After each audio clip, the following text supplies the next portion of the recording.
Olá pessoal, hoje a gente vai conhecer um pouco sobre a Guerra Fria, um período que durou mais de 40 anos e é um processo recente na nossa história internacional, mas que impactou diretamente o cenário que nós temos hoje do mundo globalizado, tá certo?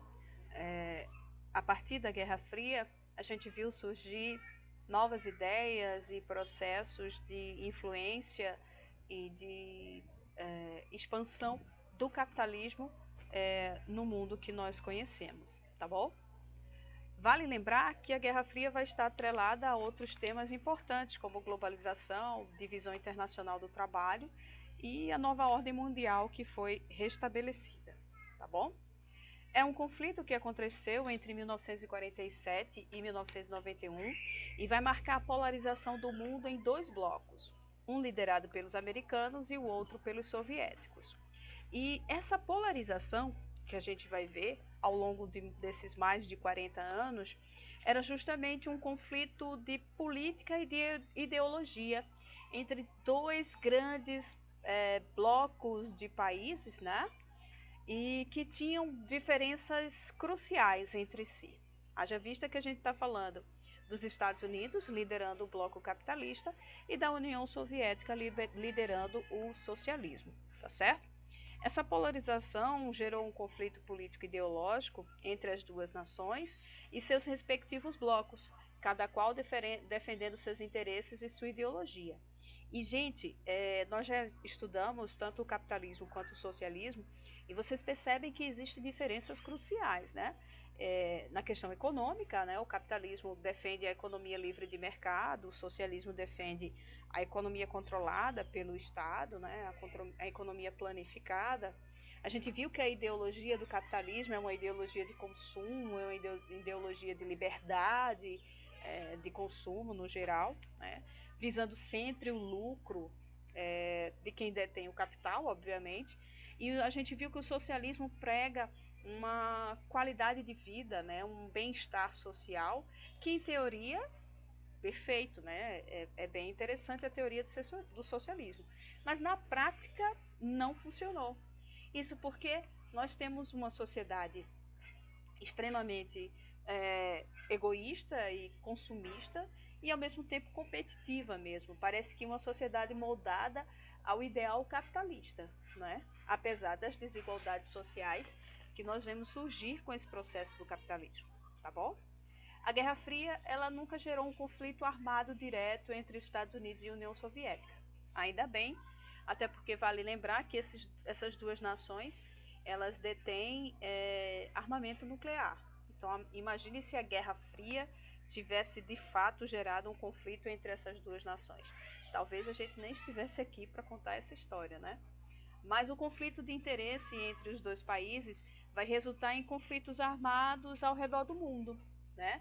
Veja, os interesses e a tensão gerada pelo bloco soviético e pelo bloco dos Estados Unidos, norte-americano, ele vai gerar pequenos conflitos ao redor do mundo, tá certo? E essa disputa, ela também vai atingir um cenário econômico, né? O cenário diplomático, haja vista que muitos países brigavam e discutiam e rompiam relações diplomáticas e principalmente uma disputa tecnológica, né? Se a gente for lembrar desse período de 1947 a 1991, a gente teve a disputa espacial, por exemplo, né? Os avanços da NASA, né? Por parte dos Estados Unidos e da empresa soviética de exploração espacial, não é? A gente vai ver um pouco mais isso à frente. A Guerra Fria foi iniciada logo após a Segunda Guerra Mundial, um conflito que ocorreu entre 1939 e 1945. Vale lembrar que os Estados Unidos entram, de fato, na Segunda Guerra Mundial quando o cenário já está aqui mais ou menos definido. E ele entra para bater o martelo, né? Para resolver aquela situação, porque naquele momento era favorável para os norte-americanos. Porque antes disso, ele negociava armamentos e insumos com os dois lados do conflito da Segunda Guerra Mundial. Mas aí ele escolhe um lado estrategicamente, lógico, e aí ele toma um partido. Ao tomar um partido, ele vai deixar definindo, né, a sua posição estratégica, tá certo? Ao final desse conflito, Estados Unidos e União Soviética saíram como as duas grandes potências mundiais, que a gente chama de imperialistas, tá certo? Por um domínio econômico e por um domínio político, ideológico e também por um domínio militar, tá certo? Num cenário global. Essa situação vai contribuir para o surgimento de um cenário de polarização.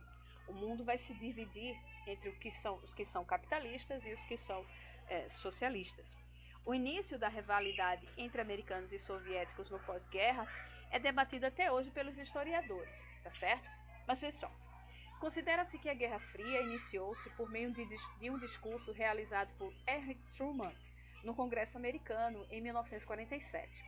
Nesse discurso, o presidente americano, Truman, solicitava verba para combater o avanço do comunismo na Europa e alegava que era papel do governo americano combater o avanço da influência soviética. E aí ele já estava de olho nessa ideia da União Soviética se expandindo pelo continente europeu e atrapalhando os negócios, atrapalhando o comércio dos Estados Unidos. Tá? Esse era o lado americano.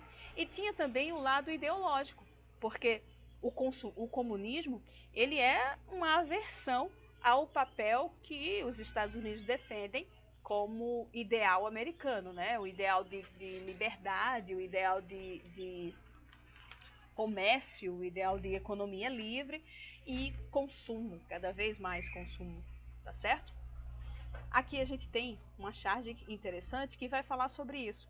O mundo bipolar, né? O mundo dividido entre duas grandes nações com ideologias totalmente diferentes, mas que se a gente for analisar, o objetivo era basicamente o mesmo: domínio de territórios, né?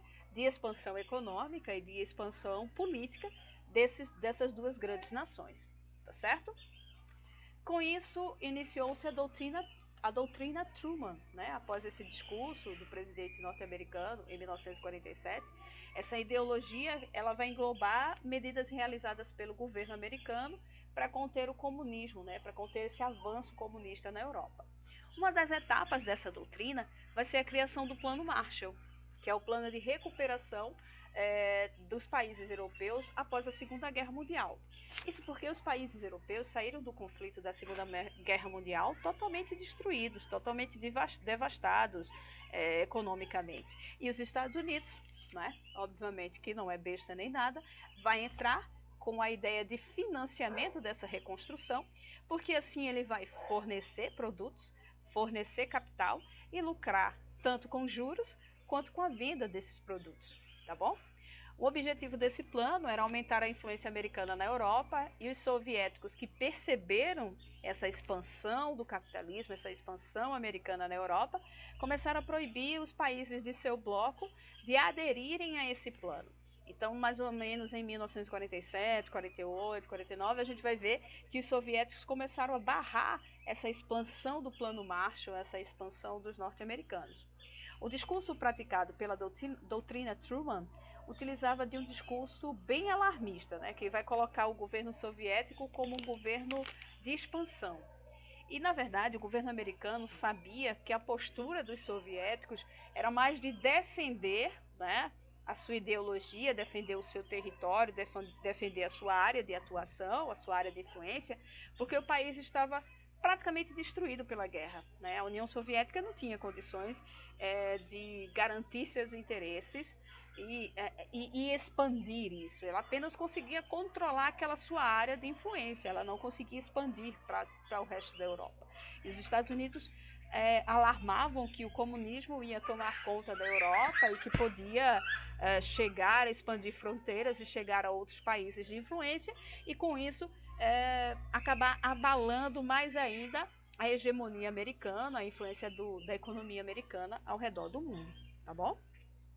E é engraçado a gente falar sobre isso porque já nessa época se fazia uma ideia de um comunismo que era um comunismo prático, né? Porque na teoria o comunismo tem uma outra colocação, mas quando ele é colocado em prática pelos países socialistas, né, a gente já vai ver que não é o comunismo real, né, o comunismo teórico, né? A prática ela é bem mais complexa, ela é bem mais burocrática, ela realmente gerou miséria, fome, mas não porque a teoria comunista propagava isso, e sim porque existia muita corrupção, né? Existia muita violência, muita truculência nesse regime comunista, porque era a forma como alguns ditadores conseguiam conter a população. Tá?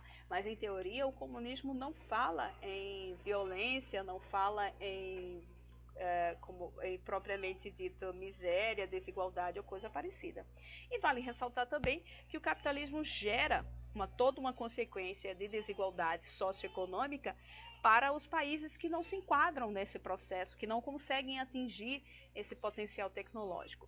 No final das contas, nem o socialismo, né, com sua bandeira comunista, e nem o capitalismo conseguem resolver esse problema de equidade social, de justiça social, tá certo?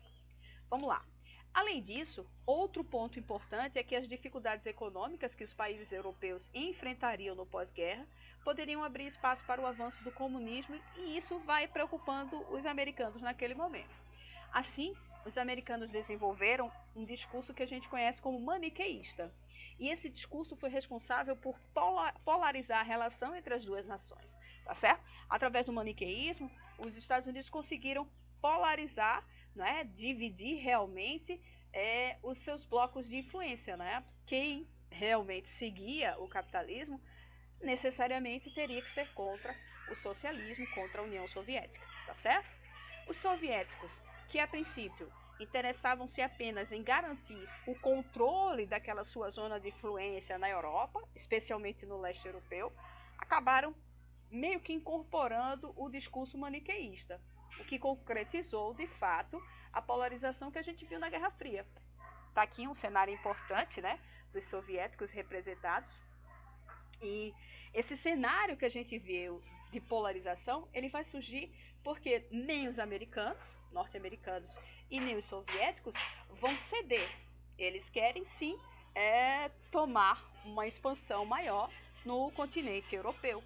E aí, a Guerra Fria foi também responsável pela formação, isso em 1949, de duas alianças político-militares que são imprescindíveis e recorrentes em todos os Enems que a gente tem noção, que é a Organização do Tratado do Atlântico Norte, a OTAN, vocês já devem ter ouvido falar, e o Pacto de Varsóvia.